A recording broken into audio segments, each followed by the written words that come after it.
Ever heard of a ranch so massive you could drive through it all day and still not hit the fence line? This place is bigger than Rhode Island, has its own zip code, airstrip, and even a fire department. Welcome to King Ranch, the ultimate land flex of the American frontier, and the most expensive ranch on Earth. But how did one family turn raw frontier into a billion-dollar kingdom? Let's unpack the full story. The captain who bought an empire. Long before it became a legend, it was just a dream in the mind of a steamboat captain. Richard King, born in 1824 in New York, didn't come from land or legacy. He was an orphan who built his fortune the hard way, on the unpredictable waters of the Rio Grande, where he learned to navigate not just rivers but risk itself. By his mid-20s, King was running a successful riverboat operation, hauling goods between Mexico and Texas, and quietly building wealth that would one day fund something far bigger than he could imagine. The turning point came in the early 1850s. During a cattle drive through the wild, sun-bleached plains of South Texas, King stopped at a watering hole near the Santa Gertrudis Creek. What he saw wasn't just desert scrub, it was opportunity disguised as wilderness. The land stretched endlessly, green after a rare rain, and in that moment, he envisioned an empire. A place where he could raise cattle on a scale no one in America had yet attempted. So he did what only visionaries and gamblers do. He bought it. His first purchase was the Rincon de Santa Gertrudis Grant, 15,500 acres bought for just 2 cents an acre. Over the next 20 years, King would acquire land faster than most men buy horses, stitching together more than 1 million acres through old Spanish and Mexican land grants, and laying the foundation for the King Ranch Company. But even a captain needs a compass, and his came in the form of Henrietta Chamberlain King, his wife and lifelong partner.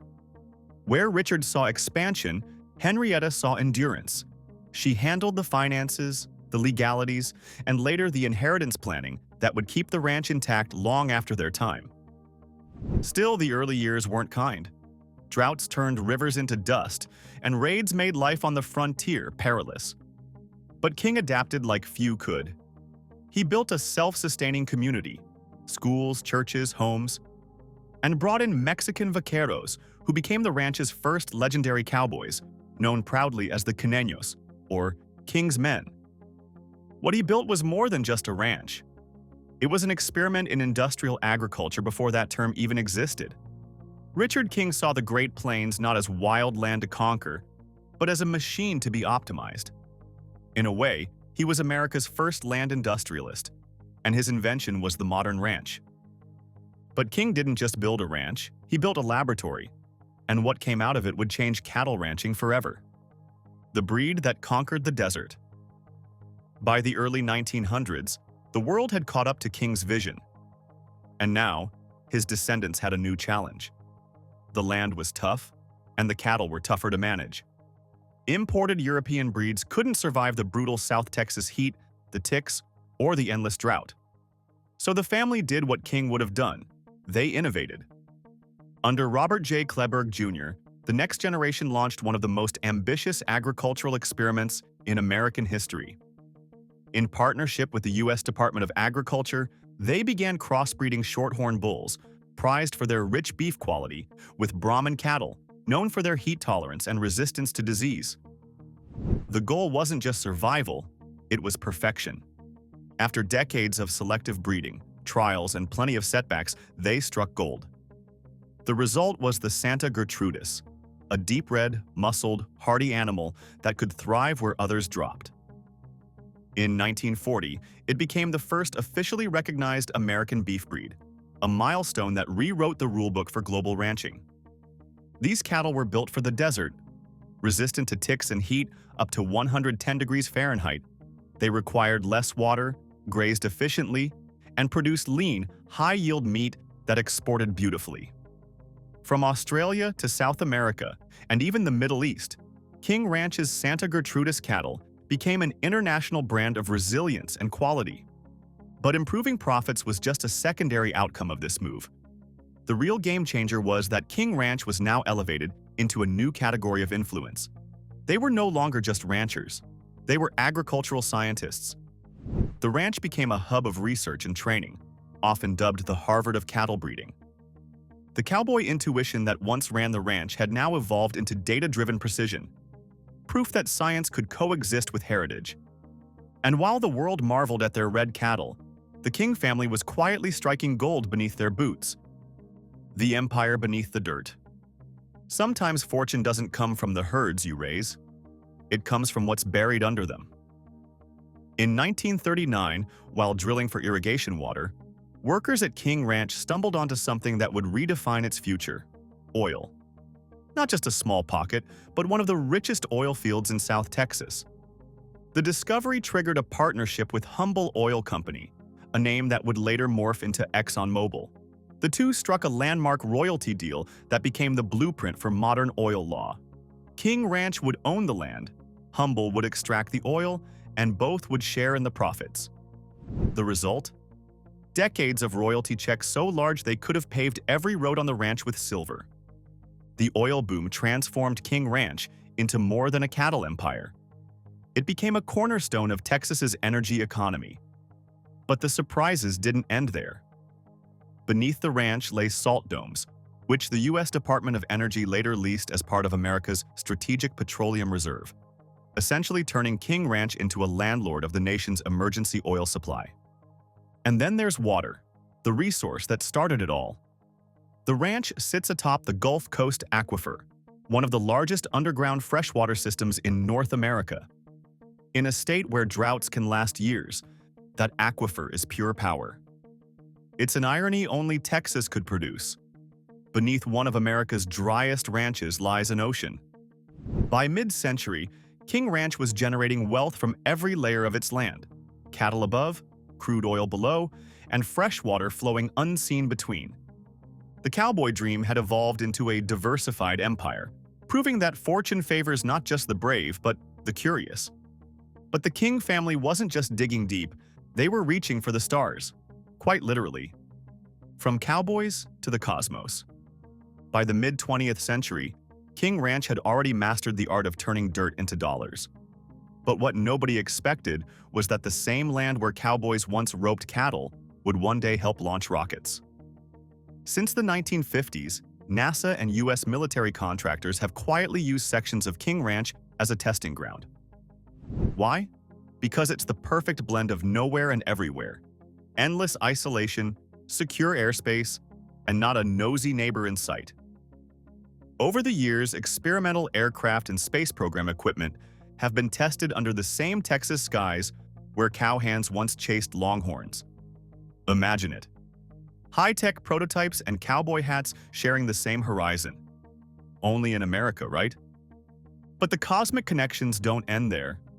King Ranch owns deep mineral rights that reach far below its dusty surface. And down there lies a treasure chest of rare earth elements, the same stuff powering smartphones, satellites, and electric vehicles. We're talking lithium, neodymium, and other rare minerals that fuel the modern world's appetite for tech. So yeah, the ranch that once drove cattle to market now quietly helps drive the global tech industry. And because the Kings always knew how to read the winds, literally, they've pushed into renewables too. Parts of the ranch are now home to massive wind farms that generate enough clean power for hundreds of thousands of homes. And in true King Ranch irony, the cattle actually love the turbines. They use them for shade, windbreaks, and even scratching posts. Turns out, even livestock appreciate a good sustainability plan. With one foot in oil, another in wind, and mineral veins that reach into the future, King Ranch has done something few empires ever manage: evolve without losing identity. The cowboy frontier didn't die here, it just upgraded its tech. Still, energy was just one chapter, because the Kings had realized early that true empires survive by never depending on just one stream of gold. The trillion-dollar safety net. Now here's the thing about old money. It doesn't stay old by accident. While other ranches rode the highs and lows of the cattle market like a rodeo bull, King Ranch built a financial ecosystem so diverse it could outlast wars, droughts, and Wall Street meltdowns. By the mid-1900s, King Ranch wasn't just raising cattle. They were running a multi-sector powerhouse: beef, oil, citrus, cotton, hunting, and even real estate. If there was a way to make the land pay rent, the Kings figured it out. Their citrus groves in Florida and Texas produce premium grapefruit and oranges that end up in fancy hotels and juice bars alike. Their farming ventures across South America add another layer of global stability. And through the King Ranch Institute for Ranch Management at Texas A&M, they train the next generation of ranching elites in sustainable agriculture, tech integration, and business science. Think of it as the Ivy League of cattle country. The philosophy behind all this? Simple. Every acre must work twice. Once for today, once for tomorrow. That means every pasture, every field, every mineral deposit serves dual purposes: revenue and resilience. This strategy has paid off through every crisis you can name. The Great Depression? They tightened belts and leaned on oil. The 1980s oil collapse? Cotton and cattle filled the gap. The 2008 recession? Their diversified portfolio barely flinched. Today, King Ranch's estimated annual revenue sits in the hundreds of millions, with total assets valued in the trillions when you factor in land, mineral rights, and brand equity. It's less a ranch now and more a self-sustaining economic organism, one that's been quietly outsmarting capitalism for nearly 2 centuries. But King Ranch's wealth doesn't just come from industry. It also thrives on something far older: nature itself. Nature's accidental goldmine. Here's the part that throws people for a loop. The most profitable asset on King Ranch might not walk on 4 legs or pump from the ground. It flies. Across its 825,000 acres, King Ranch hosts over 350 bird species, from migratory songbirds to hawks, owls, and rare falcons. Add to that 80-plus species of mammals, plus reptiles, amphibians, and more wild turkeys than any Thanksgiving table could dream of. In fact, King Ranch holds the title for North America's largest wild turkey population, and those birds alone generate millions in hunting leases and ecotourism every year. Hunters from around the world pay top dollar for exclusive access to the ranch's wilderness. And the profits? They're often higher per acre than traditional agriculture, with almost zero input costs. The turkeys breed themselves, the deer roam free, and the land does what it's always done: sustain life. Here's the kicker. This ecological success wasn't even intentional at first. The ranch's rotational grazing system, originally designed to improve grass growth for cattle, accidentally created perfect habitats for endangered birds like the Aplomado falcon and ferruginous pygmy owl. Over time, King Ranch became one of the country's most important private conservation zones, without ever sacrificing profitability.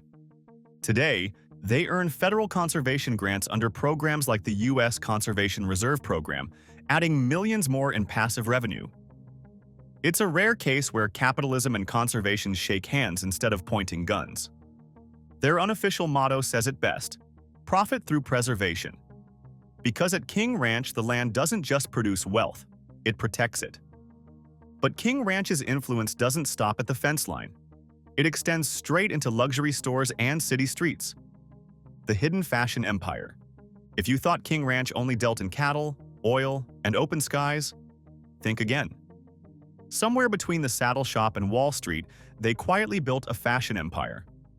It started, as all great brands do, with a logo. That running W burned into the flank of history. What began as a cattle brand marking ownership evolved into a global symbol of Texas prestige. Today, that logo appears on handcrafted saddles, boots, jackets, luggage, belts, and even home decor, all made from the same leather that once grazed their pastures.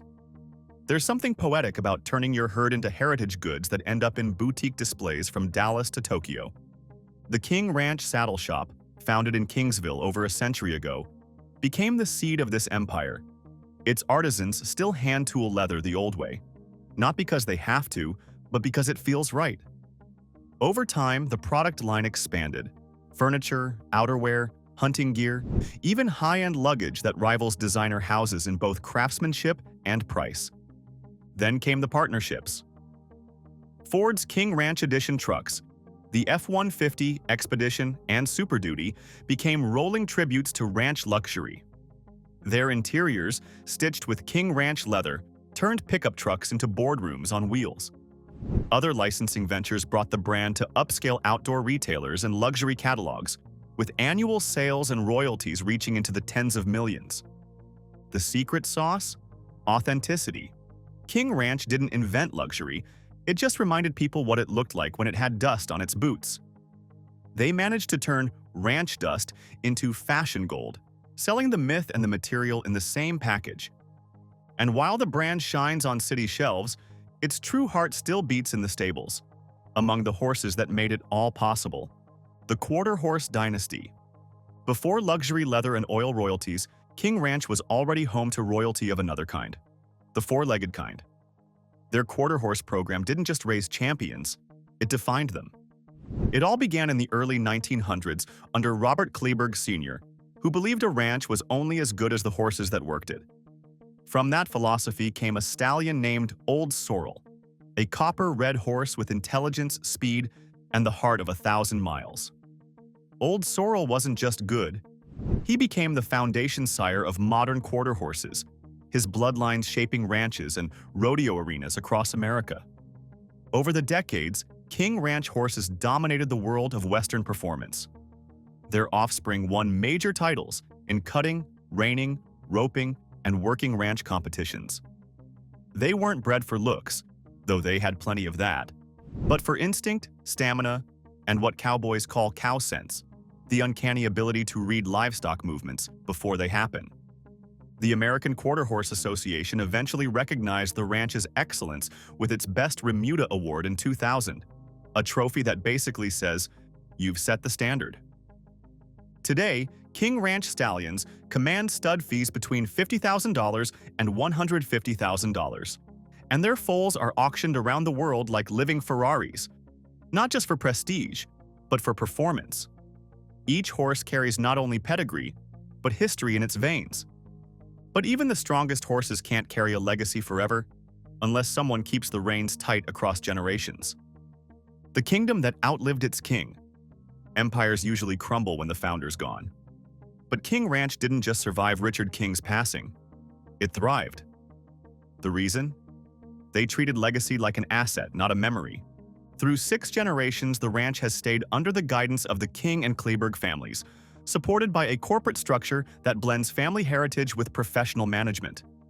It's a rare feat in American agriculture, where most family businesses barely last 2 generations before being sold or divided. The secret lies in the same foresight that built the ranch. Planning for the long game. When estate taxes and lawsuits threatened to break up the land, Henrietta King's early estate planning and later corporate restructuring kept the ranch whole. Today, it's overseen by executives with MBAs, agricultural scientists, and land stewards who all speak the same language: growth through guardianship. The headquarters in Kingsville, Texas, still feels like sacred ground. The old house where Richard and Henrietta lived now serves as both a museum and a mission statement, a reminder that the goal was never just to build wealth, but to build endurance. Across its 825,000 acres, modern technology hums alongside cowboy tradition. Drones, GPS, genetics, and grit all working in harmony.